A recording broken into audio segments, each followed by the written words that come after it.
Hi friends, तो मैं एक बार पुनः आपका सत्यम क्लासेस प्रयागराज के ऑनलाइन प्लेटफॉर्म पर स्वागत करता हूं और सॉल्यूशन को आगे की ओर बढ़ाता हूं। जैसा कि आप जानते हैं कि सॉल्यूशन में हम नॉर्मेलिटी पढ़ रहे थे और नॉर्मेलिटी अभी पूरी नहीं हुई थी, इसलिए मैं नॉर्मेलिटी को और भी आगे की ओर कंटिन्यू करता हूं। तो आइए फ्रेंड्स देखते हैं।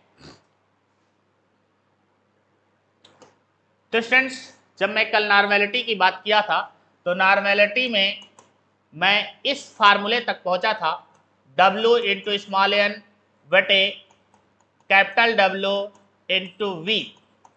ठीक है स्टूडेंट्स, तो आइए सबसे पहले जानते कि है क्या ये। तो यानी इक्वल टू मैंने बताया था ये क्या है स्टूडेंट्स, ये क्या है स्टूडेंट्स,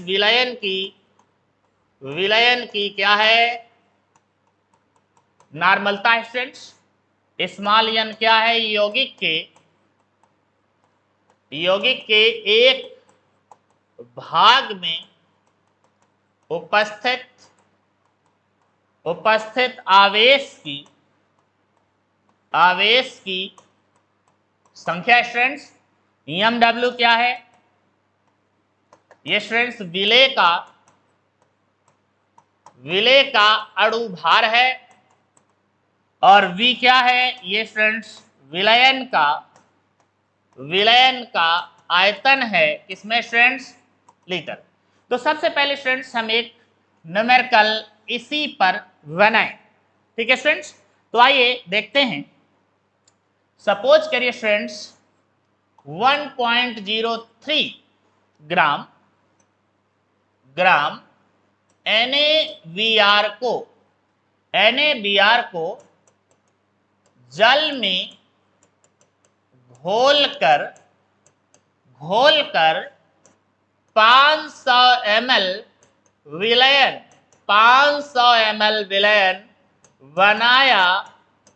बनाया गया।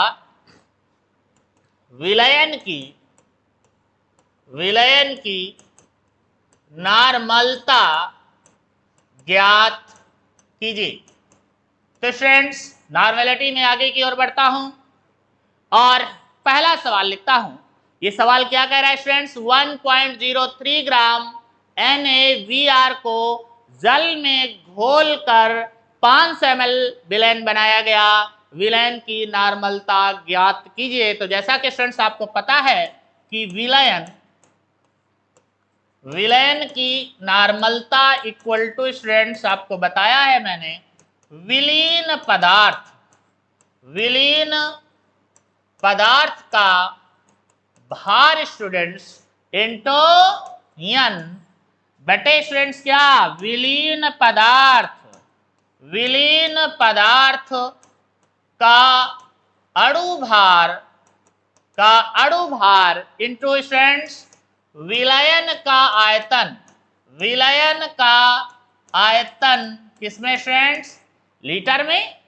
अब हमें अगर नॉर्मलता चाहिए स्टूडेंट्स, नॉर्मलता को किसे रिप्रेजेंट करते हैं, कैपिटल एल से। तो हमें किसका भार चाहिए, विलीन पदार्थ का भार चाहिए स्टूडेंट्स। विलीन अर्थात जो घुला हुआ है, और जो घुला हुआ है इसमें वो कौन है, 1.03 ग्राम NaBr घुला हुआ है, अर्थात विलीन पदार्थ का जो भार है स्टूडेंट्स वो कितना है, 1.03। और स्टूडेंट्स NaBr के लिए जो स्मॉल n का मान होगा वो आएगा 1। अब आप कहोगे सर स्टूडेंट्स क्यों स्मॉल n का मान 1 आएगा, क्योंकि NaBr को कहते हैं सोडियम ब्रोमाइड, और सोडियम ब्रोमाइड का एक भाग सोडियम और दूसरा भाग Br है, और सोडियम पर कितना पॉजिटिव होता है, सिंगल पॉजिटिव। और स्मॉल n क्या है, यौगिक के एक भाग में उपस्थित आवेश की संख्या है। तो स्मॉल n के लिए स्मॉल n का मान होगा किसके लिए स्टूडेंट्स, NaBr के लिए 1। अब आगे लिखेंगे स्टूडेंट्स, विलीन पदार्थ का कौन सा, अणु भार। विलीन पदार्थ का क्या, अणु भार। अगर विलीन पदार्थ का अणु भार चाहिए मतलब किसका अणु भार चाहिए, NaBr का अणु भार चाहिए। और स्टूडेंट्स यदि आपको NaBr का अणु भार चाहिए, तो यानी कि NaBr का अणु भार का मतलब NaBr में उपस्थित सभी परमाणुओं की द्रव्यमान संख्या का योग, और यानी कि जो द्रव्यमान संख्या होती स्टूडेंट्स वो होती 23, और स्टूडेंट्स Br की जो होती है वो होती है 80। और इस तरह से टोटल आएगा 80 20 100 यानी कि 103। तो स्टूडेंट्स NaBr का यानी कि विलीन पदार्थ का जो अणु भार है वो कितना आएगा स्टूडेंट्स, 103 आएगा। और स्टूडेंट्स आगे की अगर बात करूं तो विलयन का आयतन लीटर में, विलयन का आयतन लीटर में, लेकिन जो आयतन दिया गया है वो कितना ml दिया गया है, 500 ml, और हमें इसे लीटर में चाहिए, तब कितने से भाग देंगे, 1000 से। अब स्टूडेंट्स इसको अगर कैलकुलेट करेंगे तो ये वाला 1000 ऊपर चला जाएगा, मतलब स्टूडेंट्स हो जाएगा 1.03 इंटू 1000, क्या है स्टूडेंट्स, 1.03 इंटू 1000, नीचे क्या बचेगा स्टूडेंट, 103 इंटू 500। ओके स्टूडेंट्स, तो अब अगर देखने की कोशिश की जाए स्टूडेंट्स, तो ये दशमलव कितना अंक है, 2 अंक है, तो 2 जीरो को कैंसिल आउट कर दीजिए, तो दशमलव भी क्या हो जाएगा, कैंसिल हो जाएगा, तो ऊपर हो जाएगा स्टूडेंट्स 103, क्या हो जाएगा स्टूडेंट्स, 103 इंटू 10, और नीचे हो जाएगा स्टूडेंट्स 103 इंटू 500। अब कैलकुलेशन करेंगे तो 103 से 103 स्टूडेंट्स कैंसिल हो जाएगा, 0 से 0 कैंसिल हो जाएगा, मतलब स्टूडेंट्स जो नॉर्मलता आएगी वो 101/50 यन, मतलब जो नॉर्मलता आएगी स्टूडेंट्स वो कितनी आएगी, 1/50। स्टूडेंट्स एक बार पुनः रिवर्स करता हूं, जो सवाल दिया गया है वो क्या है, कहता है 1.03 ग्राम NaBr को जल में घोलकर 500 ml विलयन बनाया गया, विलयन की नॉर्मलता ज्ञात कीजिए। तो स्टूडेंट विलयन की नॉर्मलता इक्वल टू होता है विलीन पदार्थ का भार गुणे विलीन पदार्थ का भार गुणे यन बटे क्या, विलीन पदार्थ का अणु भार इंटू विलयन का आयतन लीटर में। स्टूडेंट्स विलीन पदार्थ का जो भार है वो कितना दिया गया है, 1.03 दिया गया है, तो ये आपका 1.03 हो गया। स्टूडेंट्स NaBr के लिए जो स्मॉल n की वैल्यू होगी वो 1 होगी, ये लिख दिया गया। इसके बाद स्टूडेंट्स विलीन पदार्थ का अणु भार, जो अणु भार होगा वो कितना होगा स्टूडेंट्स, 103 होगा, वो भी मैंने लिख दिया। विलयन का जो आयतन है स्टूडेंट्स वो 500 ml है, हमें लीटर में चाहिए, वो भी मैंने लिख दिया, 500 ml है, और ml को लीटर में कन्वर्ट करना है तो कितने से भाग देंगे, 1000 से। और इस तरह से स्टूडेंट्स मैंने इसको आगे की ओर स्टूडेंट्स बढ़ाऊंगा तो ये नीचे जो 1000 लिखा है ऊपर चला जाएगा, और इस प्रकार से इसको कैलकुलेट करूंगा तो लगभग आएगा स्टूडेंट्स 103 इंटू 1000 बटे 103 इंटू 500। अब स्टूडेंट्स अगर एक बार देखा जाए तो ऊपर जो दशमलव है कितना अंक है, 2 अंक है, यदि मैं 2 जीरो कैंसिल कर दूं तो दशमलव दोनों अंक कैंसिल आउट हो जाएगा, अर्थात ये हो जाएगा 103 गुणे 10, और नीचे हो जाएगा 103 गुणे 50, 103 गुणे 500। अब इसमें से ये 0 0 कैंसिल आउट हो जाएगा, 103 कैंसिल हो जाएगा, तो आएगा आंसर 1/50 यन। क्या आएगा, 1/50 यन। तो स्टूडेंट्स इसकी जो नॉर्मलता आई वो कितनी आई, 1/50 यन। स्टूडेंट्स अब हम थोड़ा सा अगला न्यूमेरिकल लगाएंगे। अब कभी कभी क्या करता है कि वो नॉर्मलता स्टूडेंट्स दे देता है, नॉर्मलता दे देता है, पूछता है विलय की मात्रा। सपोज कर स्टूडेंट्स ये न्यूमेरिकल है आपके सामने, कह रहा है 250 ml 0.2 यन Na2CO3 Na2CO3 का विलयन, Na2CO3 का विलयन बनाने के लिए कितने ग्राम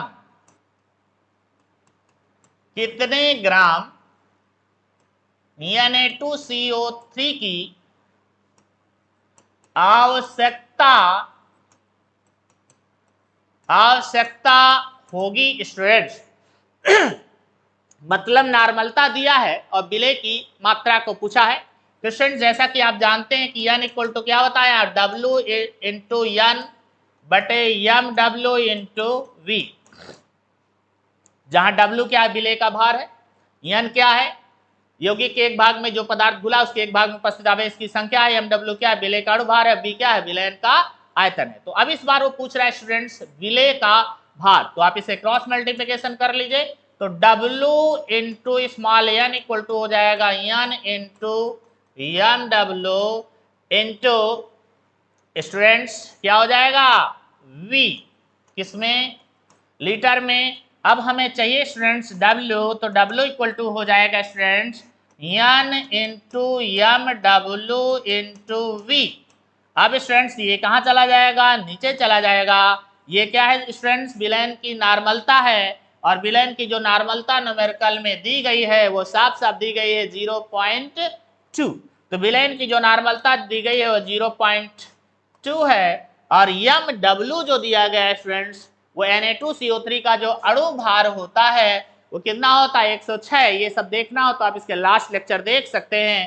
तो 106 होता है स्टूडेंट्स। इसके बाद जो आयतन है वो कितना ml है, 250 ml है। आयतन कितना ml है स्टूडेंट, 250 ml है। ml को लीटर में कन्वर्ट करना है तो कितने से भाग देंगे स्टूडेंट्स, 1000 से भाग देंगे। इसके बाद आता है स्मॉल n, और Na2CO3 के लिए जो स्मॉल n की वैल्यू होती है स्टूडेंट ये होती है 2। अगर इन सभी चीजों में कोई भी कंफ्यूजन हो तो इसके पहले वाले भी लेक्चर आप देख सकते हैं। तो स्टूडेंट्स अब अगर मैं इसको सॉल्व करता हूं तो स्टूडेंट्स यहाँ पे कितना अंक दशमलव है, एक अंक दशमलव है। मैंने कहा है कि जिधर दशमलव हो उधर ही यदि जीरो हो तो जितना जीरो आप कैंसिल आउट करेंगे दशमलव भी उतना क्या होता चला जाएगा, कैंसिल हो जाएगा। तो सपोज करें इस जीरो को मैंने कैंसिल किया तो ये दशमलव भी कैंसिल हो गया। तो स्टूडेंट्स इसको अब मैं लिख सकता हूं 2 इंटू 106 इंटू 25। ठीक है स्टूडेंट्स। अब नीचे क्या लिखूंगा स्टूडेंट्स 1000 इंटू 2 से 2 स्टूडेंट्स कैंसिल आउट हो जाएगा। अब अगर देखूं तो 25 चौको 100, यानी कि कैंसिल आउट करूंगा तो आ जाएगा 25 40 कितना हो जाएगा, 1000 हो जाएगा, 1000 हो जाएगा। अब स्टूडेंट्स इस तरह से अगर मैं देखूं तो जो बचा हुआ है ऊपर वो बचा है 106, और जो स्टूडेंट्स नीचे बचा हुआ है वो कितना बचा हुआ है, 40 बचा हुआ है। स्टूडेंट्स क्या बचा हुआ है, 40 बचा हुआ है। फिर से एक बार देख लेते हैं स्टूडेंट्स, क्या किया मैंने, 2 गुणे 106 गुणे 25 था बटे 1000 गुणे 2 था, 2 से 2 कैंसिल आउट हो गया। 25 चौको कितना होता है स्टूडेंट्स, 25 चौको 100 होता है, और एक जीरो बचा था तो जीरो ले लिया, मतलब 25 चौको या 25 40 कितना होता है, 1000 होता है। तो 106 बटे आ गया 40। स्टूडेंट्स अब चाहें तो आप इसको और भी आगे कैलकुलेट कर सकते हैं, और चाहें तो यही 3 में लिख सकते हैं इतना ग्राम। तो ये आ गए स्टूडेंट्स विलेय की मात्रा। ओके स्टूडेंट्स, अब आप चाहें तो इसी तरह का एक सवाल हम और लगा लेते हैं, नॉर्मलता दे के विलेय की मात्रा यदि पूछे तो आए स्टूडेंट्स एक सवाल और देखते हैं। सपोज करिए स्टूडेंट्स कहता है 500 ml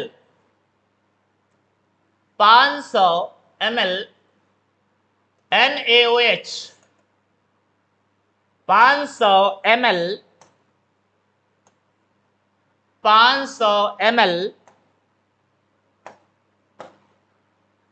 Na 0.4 NaOH का विलयन बनाने के लिए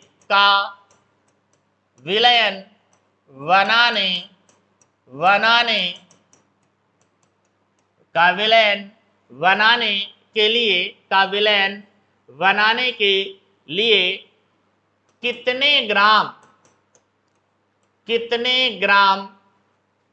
NaOH की आवश्यकता होगी,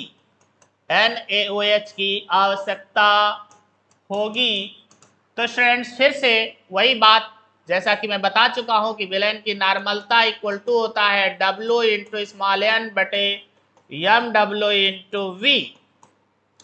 आपसे पूछ रहा है कितने ग्राम NaOH की जरूरत होगी, मतलब आपसे पूछ रहा है स्टूडेंट्स क्या, स्मॉल w। तो स्मॉल w इक्वल टू अगर आप क्रॉस मल्टीप्लिकेशन करोगे तो n into MW into V y n हो जाएगा। तो स्टूडेंट्स यहाँ पे जो n की वैल्यू दी गई है वो 0.4 है, और NaOH का जो स्टूडेंट्स अणु भार होता है वो कितना होता है, 40 होता है। और स्टूडेंट्स जो आयतन दिया गया है वो कितना दिया गया है, 500 ml दिया गया है। कितना ml दिया गया है, 500 ml दिया गया है। 500 ml को मुझे किसमें कन्वर्ट करना होगा स्टूडेंट्स, लीटर में कन्वर्ट करना होगा। यदि मैं लीटर में कन्वर्ट करूंगा तो ml को लीटर में कन्वर्ट करने के लिए कितना से भाग देना होगा, 1000 से। स्मॉल n की जो वैल्यू है स्टूडेंट्स वो मात्र कितनी है, 1 है। अब इस प्रकार से स्टूडेंट्स अगर मैं चाहूं इसे बड़ी आसानी के साथ सॉल्व कर सकता हूं। अब यहाँ पे कितना अंक दशमलव, 1 अंक दशमलव है, तो यहाँ से 0 कैंसिल आउट करूंगा तो ये दशमलव भी कैंसिल आउट हो जाएगा। इस तरह से स्टूडेंट्स ऊपर हो जाएगा 4 × 40 × 50, जो नीचे स्टूडेंट्स वो अभी भी है 1000। तो ये 0 इससे कैंसिल हो जाएगा, ये 0 इससे कैंसिल हो जाएगा स्टूडेंट्स, और ये हो जाएगा 5 दूना 10, और स्टूडेंट्स ये हो जाएगा 2 दूना 4, और टोटल आएगा स्टूडेंट्स 8 ग्राम। 8 ग्राम इस तरह से स्टूडेंट्स आ जाएगा। अब आपसे सवाल ये है कि आप सोच रहे होंगे कि सर आप कभी इस तरह से लिख देते हैं 0.n और बोलते हैं कि नॉर्मेलिटी इतनी है उतनी है, तो इसका भी मतलब समझ लीजिए स्टूडेंट्स। यदि कहीं पर भी न्यूमेरिकल में लिखा हो 0.2n तो इसका मतलब होगा जो n की वैल्यू होगी वो 0.2 हो जाएगी। कहीं पर भी स्टूडेंट्स अगर लिखा हो 0.3n, इसका मतलब जो n की वैल्यू होगी वो 0.3 हो जाएगी। कहीं पर भी स्टूडेंट्स यदि लिखा हो 0.4n तो इसका मतलब है कि n की जो वैल्यू होगी 0.4 हो जाएगी। कहीं पर भी स्टूडेंट्स अगर इस तरह से लिखा हो n/2, इसका मतलब है कि जो n की वैल्यू है 1/2 है। n/5 इसका मतलब स्टूडेंट n की जो वैल्यू है 1/5 है। कहीं पर अगर लिखा है n/10 स्टूडेंट्स, इसका मतलब है जो n की वैल्यू है 1/10 है। कहीं पर भी स्टूडेंट्स अगर इस तरह से लिखा हो, मान लीजिए लिखा है 4n, इसका मतलब जो n की वैल्यू है वो 4 है। 5n जो n की वैल्यू है वो कितने स्टूडेंट्स 5 है। मान लो कहीं पर लिखा है 6n, इसका मतलब है स्टूडेंट्स n की जो वैल्यू है वो 6 है। कहीं पर लिखा है 10n, इसका मतलब जो n की वैल्यू स्टूडेंट्स ये 10 है। तो इस प्रकार से अगर कहीं न्यूमेरिकल में इस तरह की डाटाएं दी गई हो तो उस पर कंफ्यूज होने की जरूरत नहीं स्टूडेंट्स। और आइए फिर से मैं आगे की ओर बढ़ता हूं। तो स्टूडेंट्स एक तो मैंने इस पर आधारित आपको न्यूमेरिकल बता दिए, यानी equal to W into n बटे m W इंटू V। मतलब एक तो मैंने जो नॉर्मलता पढ़ाई है उस पर n पर आधारित न्यूमेरिकल बता दिए, फिर W पर आधारित न्यूमेरिकल बता दिए। अब आइए मैं आगे कुछ रिलेशंस की तरफ बढ़ता हूं और उन रिलेशन के बेसिस पर भी कुछ न्यूमेरिकल्स को लगाने की कोशिश करता। तो आइए स्टूडेंट्स आगे की ओर बढ़ते हैं और देखते हैं। तो एक रिलेशन सबसे पहले हम देखेंगे, n/m इक्वल टू होता है स्मॉल n स्टूडेंट्स, मतलब नॉर्मलता बटे मोलरता इक्वल टू होता है स्टूडेंट्स स्मॉल n। ये क्या है स्टूडेंट्स, नॉर्मलता और मोलरता में संबंध है। तो स्टूडेंट्स जो नॉर्मलता और मोलरता में संबंध पाया जाता है वो क्या पाया जाता है, नॉर्मलता बटे मोलरता इक्वल टू स्मॉल n। नॉर्मलता आप सभी जानते हैं, मोलरता भी आप सभी जानते हैं, और स्मॉल n में एक्सप्लेन कर ही चुका हूं। तो इस प्रकार से स्टूडेंट्स नॉर्मलता और मोलरता में संबंध होता है, और इस तरह से वो स्टूडेंट्स आपको नॉर्मलता और मोलरता पर भी न्यूमेरिकल बना करके पूछ सकता है, पूछ दे देगा मोलरता इतनी है, नॉर्मलता ज्ञात कीजिए। तो स्टूडेंट्स ये नॉर्मलता और मोलरता में संबंध होता है, और यदि अगर इस फार्मूले पर या इस संबंध पर बेसिस आपको न्यूमेरिकल देता है स्टूडेंट्स और उसको कैसे लगाना है, तो आइए देखते हैं। सपोज करें स्टूडेंट्स कहता है m/30 H2SO4 की नॉर्मलता ज्ञात कीजिए। m/30 H2SO4 की नॉर्मलता ज्ञात कीजिए। तो स्टूडेंट्स आप सभी देख रहे होंगे कि इसने मात्र मोलरता दी है और नॉर्मलता पूछा। तो सिंपल सी बात है कि नॉर्मलता और मोलरता में कोई ना कोई संबंध है, क्योंकि इसने सिर्फ मोलरता देकर के क्या पूछा हुआ है, नॉर्मलता पूछा हुआ है। इसका सीधा सा तात्पर्य यह हुआ कि मोलरता और नॉर्मलता में कोई ना कोई संबंध जरूर पाया जाता है। और स्टूडेंट्स मोलरता और नॉर्मलता में क्या संबंध होता है, तो नॉर्मलता बटे मोलरता ए इक्वल टू क्या होता है, स्मॉल n। अब मोलरता दे करके स्टूडेंट्स क्या पूछ रहा है, नॉर्मलता, तो कोई प्रॉब्लम नहीं है, क्रॉस मल्टीप्लिकेशन कर लीजिए और बड़ी आसानी के साथ आप मोलरता को किस में कन्वर्ट कर सकते हैं, नॉर्मलता में कन्वर्ट कर सकते हैं। तो स्टूडेंट्स नॉर्मलता इक्वल टू आ जाएगा, नॉर्मलता इक्वल टू स्टूडेंट्स आ जाएगा मोलरता, मोलरता इंटू नॉर्मलता इक्वल टू आ जाएगा स्टूडेंट्स मोलरता into small n. Clear students. अब मोलरता जैसा कि आपके सामने दिया गया m/30, मैंने कहा था m/30 m/20, इसका मतलब क्या होगा, m/30 का मतलब मोलरता क्या है 1/30 है, m/20 का मतलब मोलरता क्या है 1/20 है। तो जो मोलरता स्टूडेंट्स वो दी गई है 1/30 और n की जो वैल्यू है वो H2SO4 के लिए कितनी होती है 2 होती है, क्योंकि n क्या है, n क्या है H2SO4 के एक भाग में उपस्थित आवेश की संख्या है और इसका कितने भाग है 2, सल्फ्यूरिक एसिड अर्थात हाइड्रोजन सल्फेट,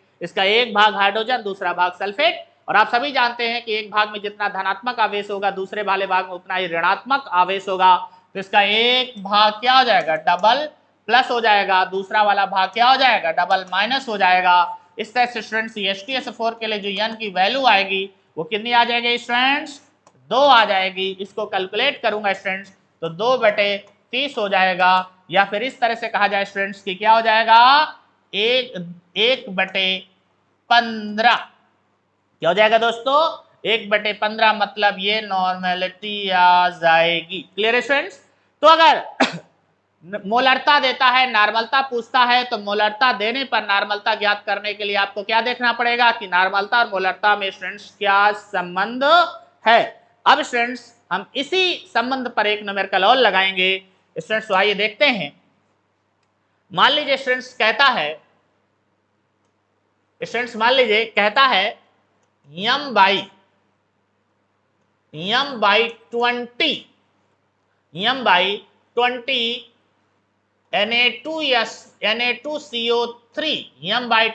Na2CO3 की नॉर्मलता ज्ञात कीजिए। m/20 Na2CO3 की क्या ज्ञात कीजिए, m/20 Na2CO3 की क्या ज्ञात कीजिए, नॉर्मलता ज्ञात कीजिए। तो स्टूडेंट बहुत सिंपल सा बात है, आपको क्या चाहिए मोलरता दिया हुआ है और आपको क्या चाहिए नॉर्मलता चाहिए। तो अभी अभी मैं बता चुका हूं कि नॉर्मलता और मोलरता में कैसा संबंध पाया जाता है। तो स्टूडेंट्स आइए चलते फिर से बात करते हैं। तो नॉर्मलता बटे मोलरता इक्वल टू क्या आता है स्टूडेंट्स स्मॉल n होता है। मोलरता दिया हुआ है, क्या पूछता है नॉर्मलता पूछता है, तो नॉर्मलता इक्वल टू जो स्टूडेंट्स बनेगा वो नॉर्मलता इक्वल टू हो जाएगा मोलरता और स्टूडेंट्स इनटू क्या हो जाएगा स्मॉल n। मोलरता जो दिया स्टूडेंट्स 1/20 दिया है। n की जो वैल्यू है Na2CO3 के लिए इसे कहते हैं सोडियम कार्बोनेट, अर्थात एक भाग इसका सोडियम है दूसरा भाग इसका कार्बोनेट है कार्बोनेट है। तो स्टूडेंट्स इसका मतलब इसके एक भाग में डबल प्लस होगा, क्यों होगा क्योंकि एक भाग में 2 सोडियम है तो दूसरे वाले भाग में डबल माइनस होगा, अर्थात Na2CO3 के लिए जो n की वैल्यू आएगी वो कितनी आ जाएगी 2 आ जाएगी। तो स्टूडेंट्स इसको कैलकुलेट करूंगा तो आएगा 1/10। ये हो गई दोस्तों इसकी क्या नॉर्मलता। तो स्टूडेंट्स फिर से एक बार रिवर्स कर देता हूं कि नॉर्मलता और मोलरता में पाया जाने वाला जो संबंध होता है वो क्या होता है n/m equal to small n। तो इस पर सीधे सीधे सवाल दे सकता है स्टूडेंट्स विलेन की मोलरता या विलेन की जो भी विलेन की मोलरता दे देगा और क्या पूछ देगा आपसे नॉर्मलता पूछ देगा, तो आप बड़ी आसानी के साथ इस सवाल को भी लगा सकते हैं। आइए स्टूडेंट्स मैं आगे की ओर बढ़ता हूं, आपको कुछ और भी संबंध बताता हूं और उसके आधार पर न्यूमेरिकल्स को आगे कंटिन्यू करता हूं। तो अब आपको स्टूडेंट्स बताता हूं कि वो क्या करेगा। वो स्टूडेंट्स आपको विलेन की ग्राम प्रति लीटर में सांद्रता और नॉर्मलता पर बेसिस सवाल बना सकता है। अब आप स्टूडेंट्स कहोगे कैसे बनाएगा, तो आपको यह देखना पड़ेगा कि विलेन की ग्राम प्रति लीटर में सांद्रता और नॉर्मलता में क्या संबंध है। तो वाई स्टूडेंट्स देखते हैं कि विलेन की ग्राम प्रति लीटर में सांद्रता और नॉर्मलता में क्या संबंध संबंध है। तो स्टूडेंट्स अगर इस संबंध को भी हमें जानकारी हो जाए तो बड़ी आसानी से इस पर भी हम सवाल लगा सकते हैं। तो स्टूडेंट्स होता है विलयन की ग्राम प्रति लीटर में सांद्रता इक्वल टू, विलयन की ग्राम प्रति लीटर में सांद्रता इक्वल टू होता है स्टूडेंट्स नॉर्मलता इनटू तुल्यांकी भार। क्या होता है स्टूडेंट्स? नॉर्मलता इनटू तुल्यांकी भार। तो विलयन की ग्राम प्रति लीटर में सांद्रता इक्वल टू होता है नॉर्मलता इनटू तुल्यांकी भार। अर्थात यदि आपको नॉर्मलता चाहिए तो स्टूडेंट्स क्या हो जाएगा? नॉर्मलता इक्वल टू हो जाएगा विलयन की ग्राम प्रति लीटर में सांद्रता। तो नॉर्मलता यदि आपको चाहिए स्टूडेंट्स तो क्या हो जाएगा? विलयन की ग्राम प्रति लीटर में सांद्रता बटे क्या हो जाएगा स्टूडेंट्स? तुल्यांकी भार। अब स्टूडेंट्स ये संबंध आ गया। अब इस पर आधारित भी वो सवाल स्टूडेंट्स आपसे क्या कर सकता है? पूछ सकता है। तो अगर इस रिलेशन पर आधारित वो आपसे सवाल पूछे तो स्टूडेंट सबसे बड़ा सवाल आता है कि सर फिर उन सवालों को हम कैसे लगाएंगे। तो आइए कुछ सवाल मैं आपको इस बेसिस पर भी लगा के दिखाता हूं। जैसे सपोज करिए एक सवाल है 0.2 m, एक सवाल स्टूडेंट्स 0.2 m H2SO4 विलयन की एक सवाल स्टूडेंट्स 0.2 m H2SO4 विलयन की 0.2 m H2SO4 विलयन की नॉर्मलता एवं विलयन की ग्राम प्रति लीटर में सांद्रता क्या कीजिए स्टूडेंट्स? ज्ञात कीजिए। तो ये सवाल है स्टूडेंट्स आपके सामने 0.2 m H2SO4 विलयन की नॉर्मलता एवं विलयन की ग्राम प्रति लीटर में सांद्रता ज्ञात कीजिए। तो मोलरता देकर के पहले आपसे पूछा है नॉर्मलता। तो जैसा कि आप जानते हैं कि मोलरता देकर के अगर नॉर्मलता पूछता है तो कैसे निकालेंगे? क्योंकि नॉर्मलता और मोलरता में संबंध होता है। वो संबंध क्या होता है स्टूडेंट्स? नॉर्मलता बटे मोलरता equal to small n students. अब स्टूडेंट्स अगर हमें चाहिए क्या चाहिए? सबसे पहले स्टूडेंट्स चाहिए हमें नॉर्मलता चाहिए। तो यदि हमें नॉर्मलता निकालनी है तो नॉर्मलता इक्वल टू स्टूडेंट्स हो जाएगा मोलरता इनटू n। मोलरता की जो वैल्यू दी गई है स्टूडेंट्स कितनी दी गई है? 0.2 दी गई है। स्मॉल n की वैल्यू जो H2SO4 के लिए होती है वो बार बार बता रहा हूं कितनी होती है? 2 होती है। और इस तरह से आ जाएगा 0.4। ये आ जाएगा नॉर्मलता, मतलब नॉर्मलिटी की जो वैल्यू आएगी वो 0.4 आ जाएगी। अब इसका इस न्यूमेरिकल का 1/साल हो गया क्योंकि क्या पूछा था स्टूडेंट्स? नॉर्मलता पूछा था। आगे कहता है विलयन की ग्राम प्रति लीटर में सांद्रता ज्ञात कीजिए। तो स्टूडेंट्स यदि नॉर्मलता निकाल लिया है और अब आपसे पूछ रहा है विलयन की ग्राम प्रति लीटर में सांद्रता ज्ञात कीजिए तो स्टूडेंट्स इसका मतलब ये है कि नॉर्मलता और विलयन की ग्राम प्रति लीटर में भी कोई ना कोई संबंध जरूर है। तो जैसा कि स्टूडेंट मैं बता चुका हूं कि विलयन की ग्राम प्रति लीटर में सांद्रता इक्वल टू, मैंने बताया कि विलयन की ग्राम प्रति लीटर में सांद्रता और नॉर्मलता में क्या संबंध है? तो विलयन की ग्राम प्रति लीटर में सांद्रता इक्वल टू होता है नॉर्मलता इनटू तुल्यांकी भार। क्या होता है स्टूडेंट्स? नॉर्मलता इनटू तुल्यांकी भार। तो बड़ी आसानी के साथ यहां से आप क्या निकाल सकते हैं? विलयन की नॉर्मलता ये आप निकाल सकते हैं। क्या पूछा? विलयन की सांद्रता ग्राम प्रति लीटर में। तो विलयन की सांद्रता जो है स्टूडेंट्स वो कितनी है? आपको विलयन की सांद्रता ग्राम प्रति लीटर में चाहिए और नॉर्मलता की वैल्यू अभी अभी आपने निकाला था 0.4। अब आपको क्या चाहिए? तुल्यांकी भार। तो जैसा कि स्टूडेंट्स मैंने कल ही बताया था कि तुल्यांकी भार कैसे निकाला जाता है, आज फिर से बता देता हूं कि विलीन पदार्थ का यदि आपको तुल्यांकी भार चाहिए तो विलीन पदार्थ का तुल्यांकी भार इक्वल टू विलीन पदार्थ का तुल्यांकी भार इक्वल टू बताया है मैंने विलीन पदार्थ का अणुभार, विलीन पदार्थ का अणुभार बटे यन। अब स्टूडेंट्स विलीन पदार्थ का जो अणुभार है आप सभी जानते हैं कि इसके पहले जो यौगिक आपका लिया गया है वो कौन सा था स्टूडेंट्स?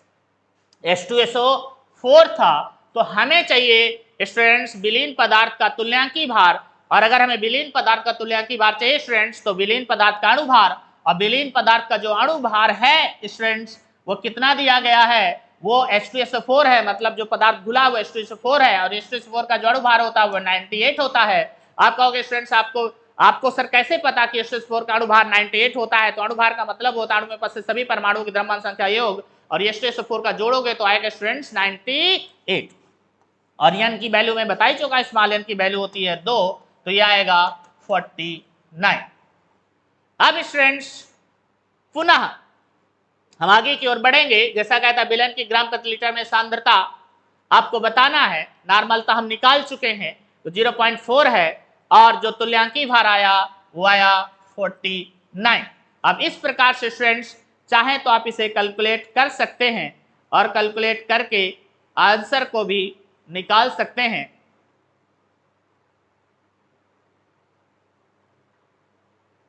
तो स्टूडेंट्स बड़ी आसानी के साथ विलयन की ग्राम प्रति लीटर में सांद्रता भी निकल जाएगी, चूंकि नॉर्मलता थी 0.4 और तुल्यांकी भार आ गया 49। इसको कैलकुलेट करेंगे तो यही आपकी क्या कहलाएगी स्टूडेंट्स? विलयन की ग्राम प्रति लीटर में सांद्रता। आइए स्टूडेंट्स और भी आगे की ओर बढ़ते हैं, या इस तरह से एक आध सवाल और भी इस रिलेशन पर लेते हैं। तो आइए स्टूडेंट्स और आगे की ओर इस पर सवाल कुछ करते हैं। अब स्टूडेंट्स विलयन की कभी कभी आपसे पूछेगा स्टूडेंट मिश्रित विलयन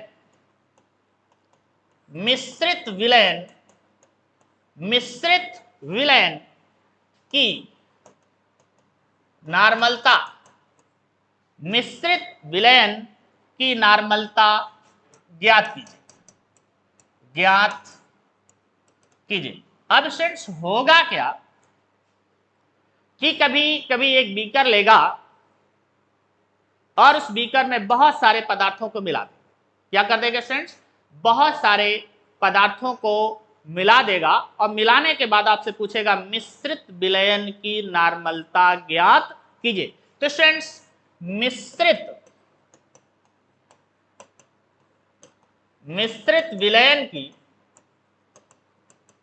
विलयन की नॉर्मलता इक्वल टू होता है मिश्रण में उपस्थित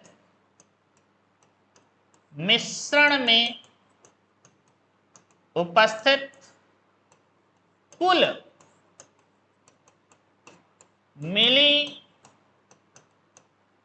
तुल्यांक, मिश्रण में उपस्थित कुल मिली तुल्यांक बटे मिश्रण का कुल आयतन ml। यदि स्टूडेंट्स अब इस तरह के आपसे सवाल पूछे कि मिश्रण की नॉर्मलता आपसे पूछ ले, अर्थात बहुत सारी चीजें उस पर मिला दे और मिलाने के बाद कहे मिश्रण की नॉर्मलता बताइए, तो मिश्रित विलयन की नॉर्मलता या मिश्रण की नॉर्मलता इक्वल टू होता है मिश्रण में उपस्थित कुल मिली तुल्यांक बटे मिश्रण का कुल आयतन। अब आप कहोगे कि सर हम ये तो जानते हैं कि मिश्रण का कुल आयतन या तो दिया होगा, और नहीं दिया होगा तो टोटल आयतन को जोड़ देंगे तो क्या मिल जाएगा?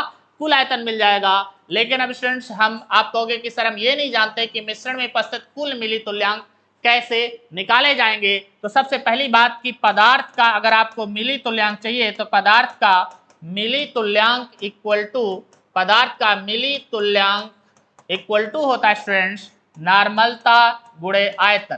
क्या स्टूडेंट्स? नॉर्मलता गुणे आयतन। मतलब अगर पदार्थ का आपको मिली तुल्यांक चाहिए तो मिली तुल्यांक इक्वल टू होता है पदार्थ की नॉर्मलता गुणे आयतन। मतलब स्टूडेंट्स अगर आपको मिश्रण में के कुल मिली तुल्यांक चाहिए तो आपको प्रत्येक पदार्थ के क्या निकाल लेना है, मिली तुल्यांक निकाल लेना है। अगर पदार्थ का मिली तुल्यांक निकालना है तो क्या होता है, नॉर्मलता गुणे आयतन होता है। तो सभी पदार्थों का अलग अलग मिली तुल्यांक निकाल करके जोड़ दीजिए तो टोटल आ जाएगा मिश्रण में उपस्थित कुल मिली तुल्यांक, और उस मिश्रण में जितना आयतन है उस सबको जोड़ लीजिए तो कुल आयतन हो जाएगा। और इस प्रकार से आप स्टूडेंट्स मिश्रित विलयन या मिश्रण की नॉर्मलता को भी ज्ञात कर सकते हैं। तो अब फिर से स्टूडेंट्स एक बार रिवर्स करता हूं कि यदि आपको मिश्रित विलयन या मिश्रण की नॉर्मलता चाहिए हो तो उसके लिए जो फार्मूला होता है वो मिश्रण में उपस्थित कुल मिले तुल्यांक बटे मिश्रण का कुल आयतन होता है। अब आप स्टूडेंट्स कहोगे कि मिश्रण का कुल आयतन तो सर कोई बड़ी बात नहीं, या तो दिया होगा, और यदि नहीं दिया होगा तो हम सारे आयतनों को जोड़ लेंगे, कुल आयतन हो जाएगा।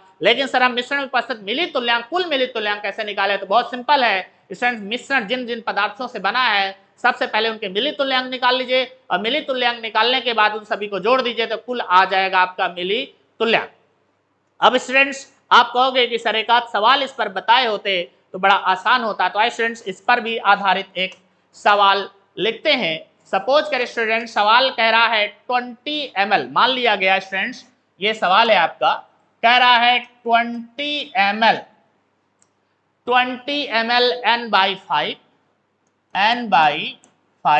SCl। फिर कह रहा है 40 ml n/5 H2SO4, और फिर कह रहा है 80 ml n/10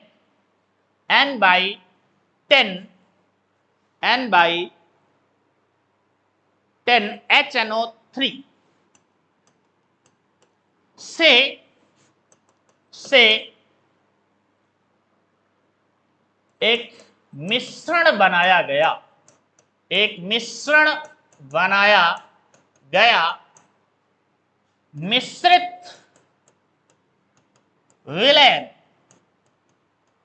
विलयन की नॉर्मलता ज्ञात कीजिए। तो आइए फ्रेंड्स अब इसको आराम से सॉल्व करते हैं। सपोज करिए बीकर है और इस बीकर में सबसे पहले मिलाया गया 20 ml n/5 SCl। इसमें सबसे पहले क्या मिलाया गया friends, 20 ml n/5 HCl, 20 ml n/5 HCl। फिर इसी पर मिला दिया गया 40 ml n/5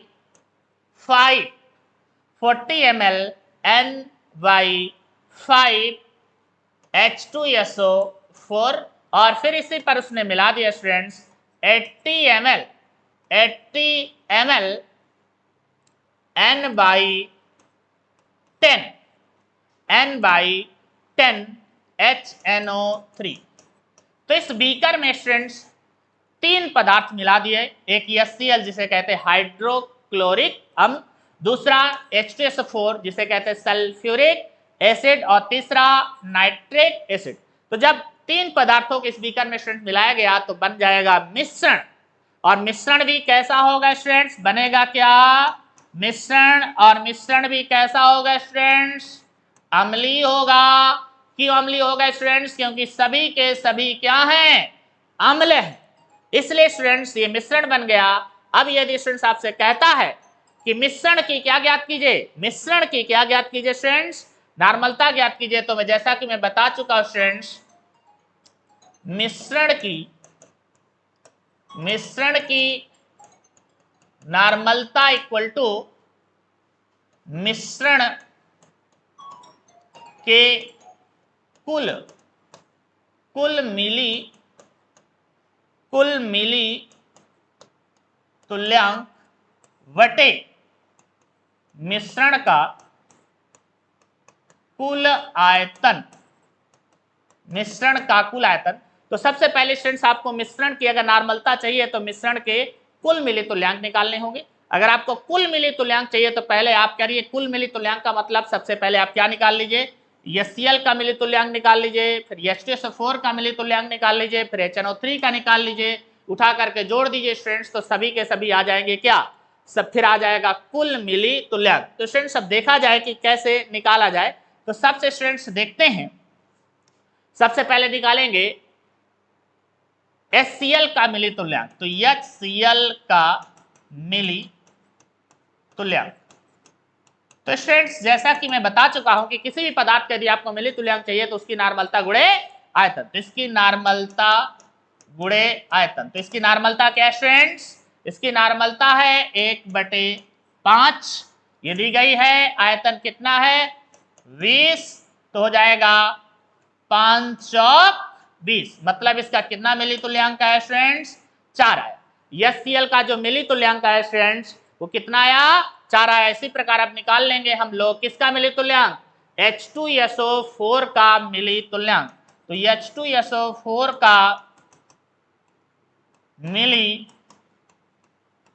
तुल्यांक इक्वल टू स्टूडेंट्स नार्मलता गुणे आयतन, नार्मलता गुणे आयतन। अब स्टूडेंट्स इसकी क्या नार्मलता है, इसकी भी नार्मलता स्टूडेंट्स क्या है 1/5 है, इंटू कितना आयतन है, तो 40 है, तो स्टूडेंट्स अगर देखा जाए तो ये क्या हो जाएगा 40 है, तो अगर देखें इसकी नार्मलता तो आएगा 5 8 40, मतलब कितना मिली तुल्यांक आ गया, ये 8 मिली तुल्यांक आ गया।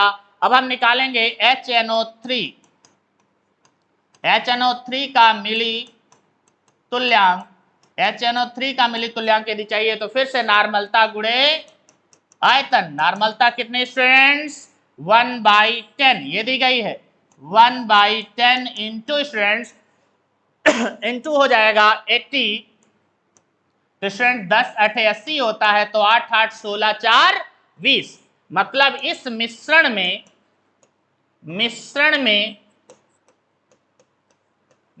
में कुल मिली तुल्यांक जो आया, कुल मिली तुल्यांक जो आ गया स्टूडेंट्स, कुल मिली तुल्यांक जो आगे आपको दिखाई दे रहा होगा, जोड़ दीजिए, 4 मिली तुल्यांक ये है, 8 मिली तुल्यांक ये है, 8 मिली तुल्यांक ये है, 8 मिली तुल्यांक ये है। तो स्टूडेंट्स अगर हम देखें तो कुल मिलाकर के 4 मिली तुल्यांक, 8 मिली तुल्यांक, 8 4 12, 8 20, मतलब 20 मिली तुल्यांक आया। अब हमें कुल मिली तुल्यांक जो आए वो 20 आए, अब हमें टोटल आयतन भी चाहिए, तो कुल आयतन जरा स्टूडेंट्स जरा सुनेंगे, कुल आयतन कितना होगा, तो 80 20 140 140, मतलब मिश्रण का कुल आयतन है वो कितना है स्टूडेंट्स 140 ml। अब स्टूडेंट्स इसी न्यूमेरिकल को बड़ी आसानी के साथ हम निकाल सकते हैं, तो आइए देखते हैं। तो स्टूडेंट्स फिर से बोलता हूं, मिश्रित विलयन की जो नार्मलता है वो मैंने क्या बताया स्टूडेंट्स, मिश्रण में उपस्थित कुल मिली तुल्यांक मिश्रण में उपस्थित कुल मिली तुल्यांक बटे मिश्रण का कुल आयतन। तो इस प्रकार से स्टूडेंट्स मिश्रण में उपस्थित कुल मिली तुल्यांक जो मैंने काउंट किए हैं वो कितने काउंट किए हैं 8 4 12 20, और स्टूडेंट्स कुल आयतन जो मैंने निकाला है वो कितना निकाला है 140। स्टूडेंट्स इससे से कैंसिल हो जाएगा और क्या हो जाएगा, एक इससे कैंसिल करेंगे तो 1/7 ये आएगा स्टूडेंट्स मिश्रण की नार्मलता। तो फिर से स्टूडेंट्स इस न्यूमेरिकल को एक बार मैं आपको और रिवर्स कर देता हूं, कहता 20 ml N/5 HCl, 40 ml N/5 H2SO4, 80 ml N/10 HNO3 से एक मिश्रण बनाया गया, अर्थात एक विलयन बनाया गया। कहता है मिश्रित विलयन की नार्मलता ज्ञात कीजिए, तो मिश्रित विलयन की नार्मलता इक्वल टू होता है स्टूडेंट्स मिश्रण के कुल मिले तुल्यांक बटे मिश्रण का कुल आयतन। अगर आपको स्टूडेंट्स मिश्रण का कुल मिले तुल्यांक चाहिए तो पहले मिश्रण में उपस्थित सभी पदार्थों का आपको मिले तुल्यांक निकालना पड़ेगा। स्टूडेंट्स पदार्थ का जो मिले तुल्यांक इक्वल टू होता है, किसी पदार्थ का जो मिले तुल्यांक होता है उसकी नार्मलता गुणे आयतन का मतलब किसी भी पदार्थ का यदि आपको मिलित तुल्यांक चाहिए तो कुछ नहीं करना, नार्मलता गुणे आयतन अर्थात उसके नार्मलता और आयतन को क्या कर देना है, गुणा कर देना है, तो आपको कुल मिलित तुल्यांक मिल जाएगा। तो सपोज करिए स्टूडेंट्स मुझे एचसीएल का मिलित तुल्यांक चाहिए, तो इसका मतलब एचसीएल की नार्मलता गुणे आयतन, और एचसीएल की जो नार्मलता थी स्टूडेंट्स 1/5 है और जो आयतन है वो 20 है, तो 5 चौक 20 हो जाएगा, अर्थात एचसीएल का जो मिलित तुल्यांक आएगा 4 आएगा। इसी प्रकार से मैं H2SO4 का भी मिलित तुल्यांक निकाल लूंगा नार्मलता गुणे आयतन से, तो 1/5 नार्मलता दी गई है, आयतन 40 दिया गया है, तो 5 × 40 8 मिलित तुल्यांक आया। HNO3 का मिलित तुल्यांक निकाल लूंगा, तो इसकी जो नार्मलता दी गई है 1/10 दी गई है, जो आयतन दिया गया है वो 80 दिया गया है, 10 × 80 हो जाएगा। मतलब स्टूडेंट्स कुल मिलाकर के जो इन तीनों पदार्थों के मिलित तुल्यांक आए वो 4 8 4 12 8 20, मतलब मिश्रण का कुल मिलित तुल्यांक जो है वो 20 है, और जो कुल आयतन है वो 80 20 100 और 140 है।